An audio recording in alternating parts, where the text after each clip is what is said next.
en el mundo por un extraño virus que amenaza con propagar. El 31 de diciembre de 2019 en la ciudad de Wuhan. We format the assessment that COVID-19 can be characterized as a pandemic. Social de la pandemia se ha visto reflejado en la poca adquisición de alimentos en muchos hogares de la región.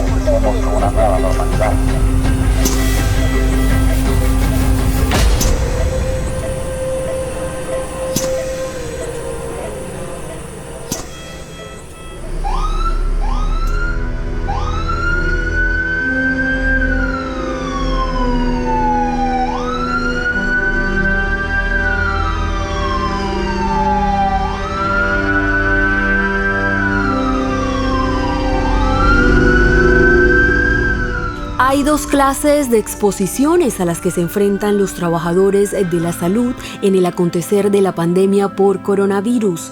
Los primeros atienden dentro de instituciones con parámetros sanitarios ante cámaras de vigilancias y sistemas de seguridad física.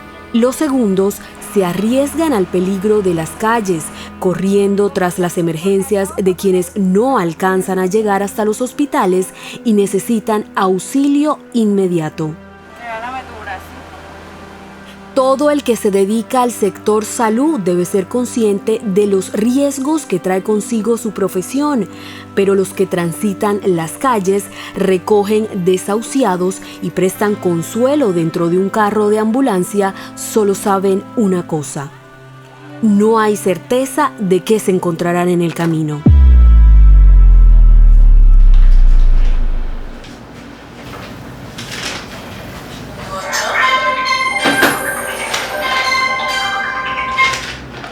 Misa, buenas tardes, le habla la jefe Tatiana. Ok, cómo no. ¿Cómo se llama el paciente? Regálame los datos, por favor. 27 años. ¿Qué diagnóstico? Una gastroenteritis. ¿Dónde se encuentra el paciente? ¿Qué soportes tiene? Ya, sus líquidos endovenosos y su monitor. ¿Quién autoriza, por favor? Bueno, ya en 15 minutos estaremos recogiendo al paciente. Jocelyn, para el trasladito. Vamos a listar todo. El paciente tiene una sospecha de COVID. Mira, estos son los datos. O sea, ¿quién puede estar preparado para ver tantas muertes, tantas personas en hospitales, en clínicas? Pues eso como humanos a nosotros nos toca mucho, porque aunque uno está acostumbrado a ver personas en estado físico deteriorado y muertos, pero ya con una pandemia la cosa es distinta. Porque en un hospital tú estás tratando un paciente que está positivo, pero el que no presenta síntomas, ese está más propenso a contagiarse. Entonces mi trabajo es trasladar paciente y tengo que estar siempre con mi prevención, porque si no la tengo con cualquier paciente me puedo infectar, como han fallecido muchos compañeros por eso, porque han menoscabado el virus. Piensa que este paciente no está contagiado porque lo llevan con otra patología, bajan la guardia y en ese momento uno se contagia.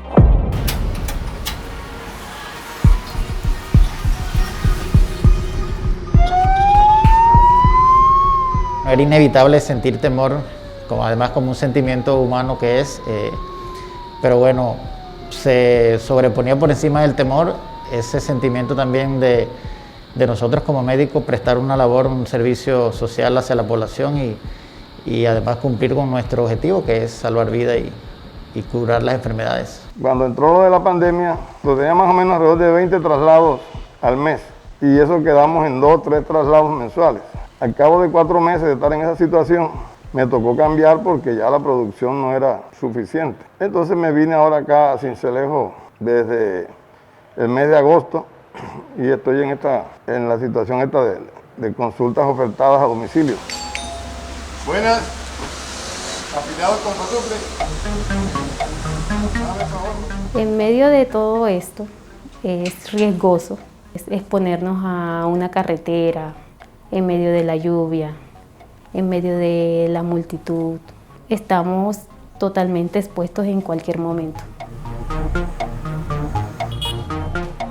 Creo que fue un virus que llegó de repente, paralizó el mundo y donde tuvimos que de pronto tomar acciones que no estamos acostumbrados a hacerlo lo que hizo fue aumentar las diferencias sociales, contribuyó mucho a aumentar la pobreza, a dejar de hacer nuestros proyectos, a ejecutar actividades que teníamos planeadas.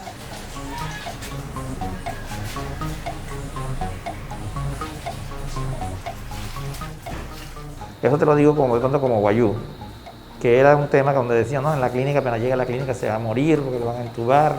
Y los guayú a nivel de comunidad, todos tenían esa preocupación, ¿no? Ocultaban de pronto cualquier tema que se pareciera, de pronto no era COVID, pero si se parecía lo ocultaban y trataban con su medicina tradicional de manejar esa enfermedad.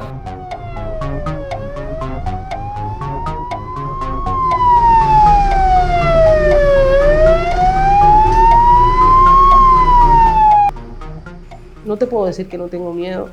Los seres humanos jamás vamos a dejar de tener miedo.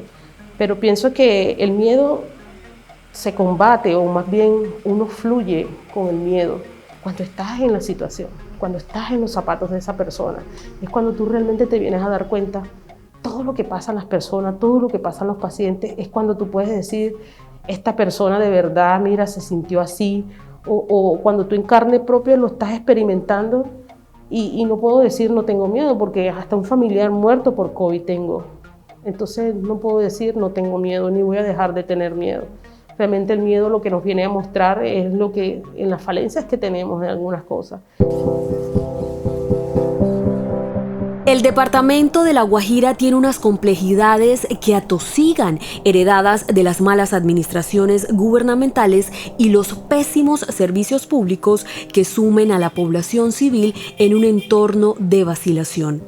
Este tapabocas es para que te proteja del COVID.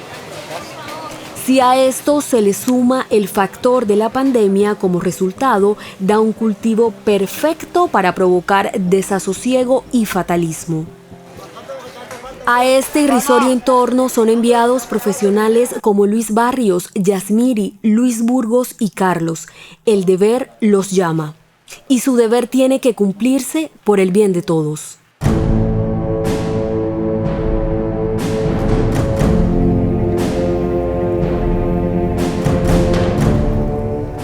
La comunidad indígena Wayuu tiene un sistema de creencias que es respetado y valorado dentro de la región Caribe. Con la pandemia del coronavirus fue imperante que la medicina occidental entrara a asistirles, tratando con reverencia sus cuestionamientos, dudas y reclamos.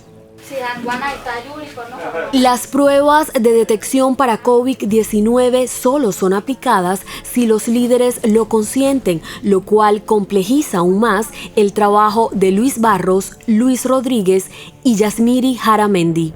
Tratamos de hacer pequeñas reuniones de 10, 20 autoridades que representaban a 20 comunidades. Vamos a hacerle ahorita unas recomendaciones muy específicas acerca del lavado de manos, acerca del uso del tapaboca, la necesidad que tenemos de mantenernos con ese distanciamiento social a 1 metro, 1,5 metros, para evitar contagiar y seguir propagando este virus. Ellos tienen sus propias culturas en cuanto a las medicinas tradicionales, medicinas naturales. En este caso, no hay evidencia científica de que sea bueno ni tampoco de que sea malo. Así que en ese caso lo que hicimos fue orientar desde nuestra parte los tratamientos avalados o aprobados científicamente y bueno, respetando sus creencias y su forma de ello tratar las enfermedades en el ámbito comunitario allá en sus comunidades. Va a empezar a tomar sulfato de zinc y ese se cada 12 horas durante 5 días. Suero oral o sales de rehidratación oral, eso usted prepara un sobre en 1 litro de agua fría. Al comienzo de todo esto ellos no entendían y no querían ni siquiera que nosotros nos acercáramos a ellos, de que no entendían de lo que era la enfermedad, pero ellos, en cuanto de verdad en mi experiencia, ellos, yo les digo, les voy a tomar una muestra una vez que ya lo aceptan, que ya dicen sí, yo me voy a hacer la prueba, son unas personas muy resistentes. Y yo de verdad los admiro porque no todos, yo te digo que yo he tenido muchos pacientes sentados para tomarle la muestra y se quejan mucho, en cambio ellos no se quejan. Una vez que dicen que sí, están allí y permiten. ¿En qué consiste la prueba? Usted se va a bajar el tapaboca a nivel de la boca, va a echar la cabeza hacia atrás un poco y con este hisopo yo lo voy a introducir en su nariz de forma lenta. Es un poquito molesto, pero no duele. Voy a introducir este hisopo lentamente en su nariz. Si le da ganas de estornudar, tranquilo, tranquilito. Ya estamos listos. Eso es todo. Entonces llegó un virus donde no se estaba preparado para él, para recibirlo. Lo que hizo fue aumentar esa pobreza de pronto en las comunidades. Ya el tener que estar aislados, donde ellos viven es el día a día, trabajan por el día a día, y llegar de pronto a decirle tienes que aislarte, decirle lávate las manos, donde a veces no hay agua ni siquiera para preparar los alimentos, para la sed. Ya, entonces es una problemática pues, que se agudiza más con esta llegada del virus.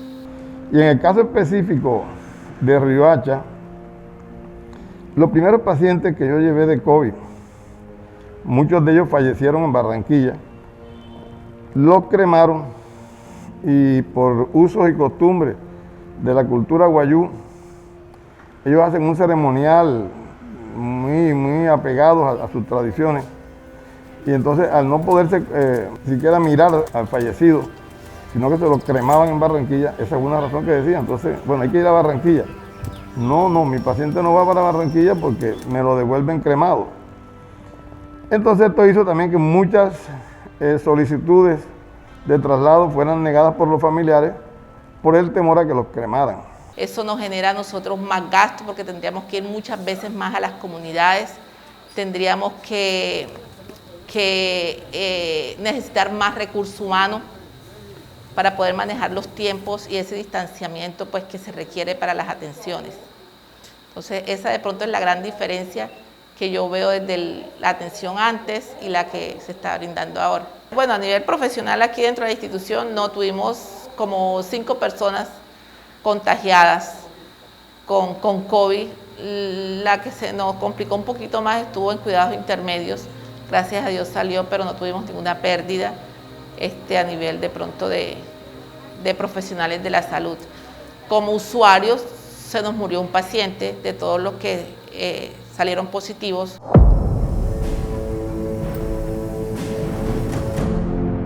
Cada comunidad guayú designa un líder que se encarga de todos los trabajos y compras por fuera de su ranchería. Al regresar de su viaje, el líder se desinfecta minuciosamente y también lo que trae consigo y luego lo distribuye entre los suyos. Los casos de COVID-19 han sido muy pocos entre los guayú porque este sistema les ha funcionado. Además que aíslan rápidamente a quien presenta síntomas. Es por esta razón que dentro de las rancherías los indígenas no usan tapabocas. ¿Tiene su tratamiento regular todos los días?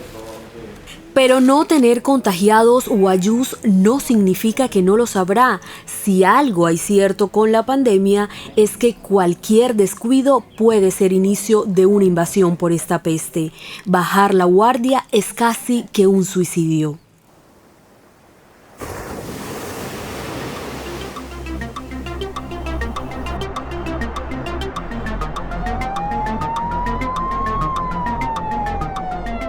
No hay peor situación para un trabajador de la salud que presenciar la muerte de uno de sus pacientes. Mucho más agrava este dolor cuando este paciente expira en medio de la agonía, esparciendo con su último aliento microgotas que acrecientan la propagación de la COVID-19. No se trata de animar al que parte de sus restos mortuorios, sino sobrevivir a la zozobra de estar con el cadáver dentro de una ambulancia, exponiéndose con cada segundo a ser contagiado. Te vamos a trasladar para hacerle el procedimiento, ¿vale? Te vamos a ayudar con un poco de oxígeno para nivelar tu nivel de saturación. Luego te vamos a monitorizar poniéndote el brazalete para medirte la presión arterial y el saturador de oxígeno para tener monitorizados esa saturación de oxígeno en tu sangre, ¿viste? Todo va a salir bien, así que estás tranquila. Trasladé un paciente joven y él me decía que no tenía nada y yo le decía, no te quites la máscara, no te quites la máscara. No, doctora, me están llevando, yo no tengo COVID, yo lo que tengo es el asma, la crisis de asma. Pero yo lo veía que en el camino se iba desaturando, yo hablaba con él, le decía, tú no tienes COVID, cuando llegues allá te vas a poner bien. Cuando yo lo entregué, a los 20 minutos el paciente falleció y eso me puso muy triste. Bueno, en la parte extrahospitalaria, nosotros los médicos siempre tenemos una posición porque mucha gente piensa que nosotros somos la panacea que vamos a solucionar cuanto riesgo de muerte tenga un paciente. Y el paciente fallece, el culpable es el médico. El paciente sobrevive, ese paciente tiene unas defensas muy buenas. Y resulta que muchas veces los pacientes llegan a las instancias médicas con un deterioro conscientemente ellos que han hecho de su enfermedad. Entonces necesitan una cantidad de limitaciones, de comportamiento y no los mantienen. Muchos familiares no llevan a tiempo a su paciente a la institución. Y cuando el paciente está en estado agónico, lo llevan y es frecuente que le expresen, en ciertas zonas le expresen a uno, mi mamá se muere y te mueres con ella. Eso me ha tocado a mí vivirlo infinidad de veces. En la parte extramural, sobre todo, más que la estoy viviendo ahora. A veces nosotros vamos a buscar un paciente y encontramos el paciente muy deteriorado y los familiares agresivos contra uno, como si uno fuera, o en los casos a veces que no es ni siquiera eso. Vamos a hacer una visita a un domicilio y encontramos vecinos que cuando lo ven a uno con la ropa esta de COVID, enseguida lo agreden, lo atacan a uno.